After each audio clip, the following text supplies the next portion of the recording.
Segundo bloco da entrevista com o César Souza, que está falando aqui de capacitação e desenvolvimento de líderes. César, empresas familiares, né?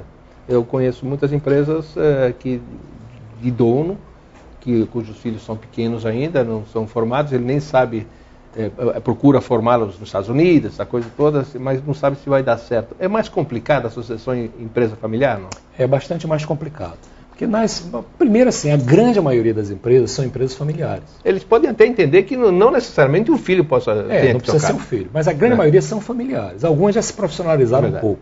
As que já foram para o mercado, estão profissionalizadas, ou as multinacionais, é difícil sucessão também. Quer dizer, sucessão, eu diria, é um problema universal. Mas nas multinacionais e nas empresas negociadas em bolsa de valores, já existe uma certa regra, porque os acionistas de fora exigem que tenha um certo programa de sucessão. Então, as pessoas idade, limite? Tem uma idade limite de 65 anos, uma série de coisas. Então, tem certas regras que forçam de uma certa forma. Não é um processo ainda muito ampliado, como deveria ser, mas pelo menos já existe alguma coisa em termos de sucessão. Nas empresas familiares não tem obrigatoriedade nenhuma. Muito depende do cidadão. Então, o cara é um fundador, montou a empresa dele, a empresa cresce, tem sucesso, ele não se sente obrigado e o pior, essas pessoas, pelo sucesso, se julgam assim, onipresentes e onipotentes, e que não são pessoas eternas. Quer dizer, eles não conseguem pensar a médio prazo de que ele tem que estar preparado para uma eventualidade, não é? Uma incapacidade ou um eventual desaparecimento, e que para isso é bom formar sucessores. Alguns não têm filhos homens, então gostariam de ver ali filhos homens. Aí tem filhas casadas com outros genros, não querem confiar. Outros não gostam de colocar um profissional na frente do negócio. Então, eles vão postergando, o que eu posso afirmar, porque estatisticamente isso é comprovável, a maioria das empresas não sobrevive ao desaparecimento do seu fundador. Você marca no prazo, 3 a 5 anos, a empresa desaparece. Ou ela quebra, ou ela é comprada, ou a família entra na briga pelo espólio do patrimônio que ficou e a empresa acaba se tornando inviabilizada. Agora é muito difícil para esse tipo de problema as pessoas procurarem alguém, né, para falar, para conversar. É muito difícil. E ao mesmo tempo ninguém tem coragem de fazer. E aí, como é que vai ser a sua Mas essa é uma preocupação que eu sempre tenho. Eu sempre faço a pergunta inconveniente, que às vezes fica uma pergunta desagradável, eu estou sempre perguntando, os líderes empresariais que eu converso, quer seja de multinacional ou de empresa familiar, eu sempre pergunto quem vai ser o seu sucessor. Quem é o seu substituto e quem é o seu sucessor ou sucessor. Porque substituto é uma coisa, sucessor é outra. Substituto é o mais imediato de curto prazo. Se acontecer um problema, quem vai te substituir? Sucessor, você tem tempo de formar, é mais quem você forma para o longo prazo. Poucos têm falando, né? O Gerdau para a sucessão colocou um sobrinho, não foi o filho dele. O André, exatamente. Em vez do Carlos, foi o André, uma sucessão muito bem feita, muito bem conduzida. Você vê, o seu Jorge Gerdau está cheio de vida. E ele está lá ainda. Está cheio de vida, está no conselho de administração da empresa. O André está tocando a empresa com um grau de sucesso muito alto, mas a gente sabe que é o tempo que o André precisa para se desenvolver, enquanto o fundador está vivo, cheio de saúde e habilitado para qualquer emergência. Então essa aqui é a sucessão sadia. Não é quando já não tem mais jeito. A pior sucessão é quando não tem mais jeito, as decisões são tomadas às pressas, às vezes por brigas da família, certos ramos da família começam a se degradar.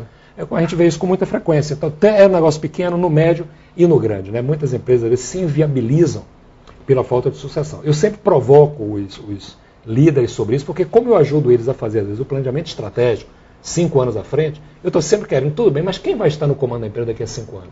Ou daqui a 10 anos? Seria bom a gente envolver no planejamento estratégico essa pessoa que vai estar. E aí é onde eu pego as pessoas que às vezes a gente não tem, e eu fico tentando fazer com que a pessoa ganhe consciência disso e coloque. Eu tenho perguntado isso com frequência. Né? Recentemente, com um determinado líder empresarial aqui no Brasil, fiz essa pergunta, já de uma certa idade, né? Uma pessoa de uma idade já bastante avançada, como é que está o assunto da sucessão na sua empresa? E a resposta dele foi assim, lá na minha empresa o sucesso é muito grande. Quer sucessão. Dizer, ele entendeu que a sucessão é o tamanho do sucesso. Ele disse, mas não é isso que eu estou perguntando, é o seu sucessor.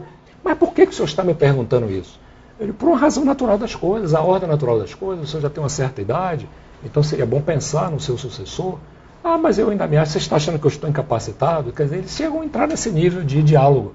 A gente tem que ter uma tranquilidade muito grande, uma firmeza muito clara, para, às vezes, educar a pessoa a mostrar que ninguém é eterno e que o maior legado que um líder empresarial pode deixar é uma nova equipe para assumir o bastão. É assim que a gente garante a longevidade das empresas. A gente não pode ser egoísta de pensar que a empresa é feita para nós. A empresa é feita para ela ter uma longevidade, para se perpetuar de uma certa forma. E a única forma da gente garantir uma longevidade é se a gente investir nas pessoas agora. O maior legado de um líder não é o lucro, não é o resultado imediato, porque tudo isso é perecível, isso é destruído em pouco tempo. A única forma de garantir a sustentabilidade a longo prazo de uma empresa é se garantir uma equipe competente e sucessores à altura em todos os níveis. Esse é que é o papel principal do líder empresarial. Bacana. Você sabe que com essa alteração de mercado, essas 40 milhões de pessoas entrando no mercado, muitas decisões são feitas no trade, né? na área de vendas, onde às vezes a relevância de uma marca é importante e tal, mas perde a relevância se você tem dois produtos iguais, um feito na Itália, outro feito na China ou em Taiwan, com a mesma tecnologia e tal, um tem a metade do preço do outro, essa coisa toda. E é no trade que acontecem as coisas. E muita gente não se preocupa com o vendedor, né? Aqui estou vendo que você está dando super dicas para conquistar clientes. Tem um aqui que diz cliente, às vezes tem cliente que é bom nem ter, né? Me fala um pouquinho da área de vendas mesmo, de uma forma genérica. Quais são as dicas para conquistar? É lá que acontece mesmo na linha de frente? Né? É na linha de frente que acontece. Não adianta se bolar apenas belas campanhas, porque é aquilo que o Calzon chamou o momento da verdade. O momento da verdade se dá na hora que o cara entra na sua loja, está no balcão da frente de você, tem um vendedor, tem um comprador, pode ser eletrônico, ou pode ser por telefone, ou pode ser presencial. Né? Esse é que é o momento da verdade, e poucas vezes, pouco se investe nessas pessoas na linha de frente. Eu acho assim, o que é que a gente tem que pensar? Primeiro, a dinâmica da venda não é só no momento em que a venda está ocorrendo. Né? Tem que pensar no antes, durante, depois e sempre. Normalmente o vendedor só pensa na venda no durante, no momento que está de frente do comprador. Né? Eu acho que tem que pensar no antes. O vendedor tem que se preparar. Hoje o que você vende não é só o produto, não é o produto físico que é vendido. O que é vendido hoje é uma experiência, né, que a pessoa vai ter no uso do produto, é a experiência da compra, você criar um ambiente agradável para a pessoa se sentir feliz naquele momento. E os vendedores não se preparam. O vendedor tem que se preparar diariamente para dar um show. Na hora que o cliente entra na sua loja, no seu restaurante, no seu hotel, ou na hora que fala pelo telefone, o vendedor tem que se preparar. Tem que saber quem é o cliente, o que é que ele quer, como é que eu posso realmente criar valor para esse cliente, fazer alguma coisa diferenciada, diferenciar o meu produto, que tipo de argumento eu posso usar. O vendedor liga no automático. Ele só se preocupa quando está de frente do cliente.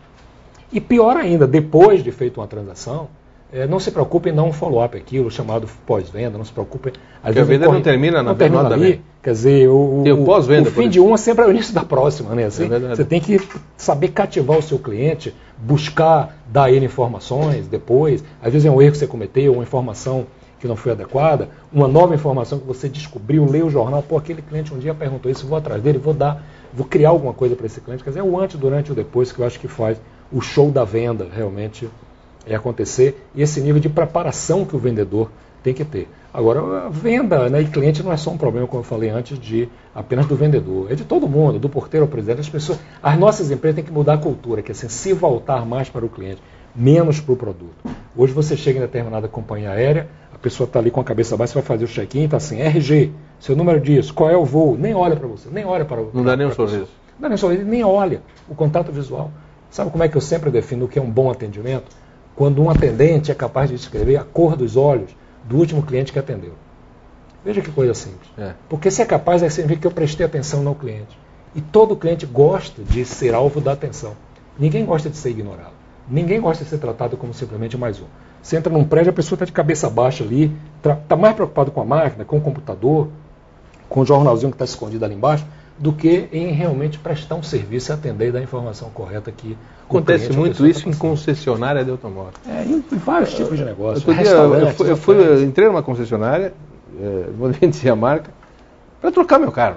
Eu tenho um carro da marca, eu queria trocar, eu fiquei acho que uns 15 minutos andando para lá e para cá, ninguém... Nem prestou atenção. Não me viu, não levantaram para vender o carro. O único que chegou a mim foi o garçom. O senhor quer um cafezinho? Tomei o café e fui embora, não voltei. Aí fui em outra concessionária fazer o negócio. Ela perdeu um cliente. Agora, na hora da fila, mesmo aqui é o problema sério, né? O cara está na fila, já está bravo e tal. É bom sempre o caixa, né? Dar uma olhada. Tem alguma regra para isso ou não? Primeiro, eu acho que a responsabilidade da empresa é evitar fila. Às vezes você pode evitar problemas de fila se você ajudar o cliente Às vezes você pode colocar, se você já sabe que em determinado horário vai ter uma fila ali, média de 12, 15 pessoas, é bom você, em vez de só ter um caixa ou só ter um balconista ou quem seja, colocar alguém, porque às vezes já começa a conversar com quem estiver na fila, assim, o senhor trouxe o documento correto, deixa eu conferir sua documentação.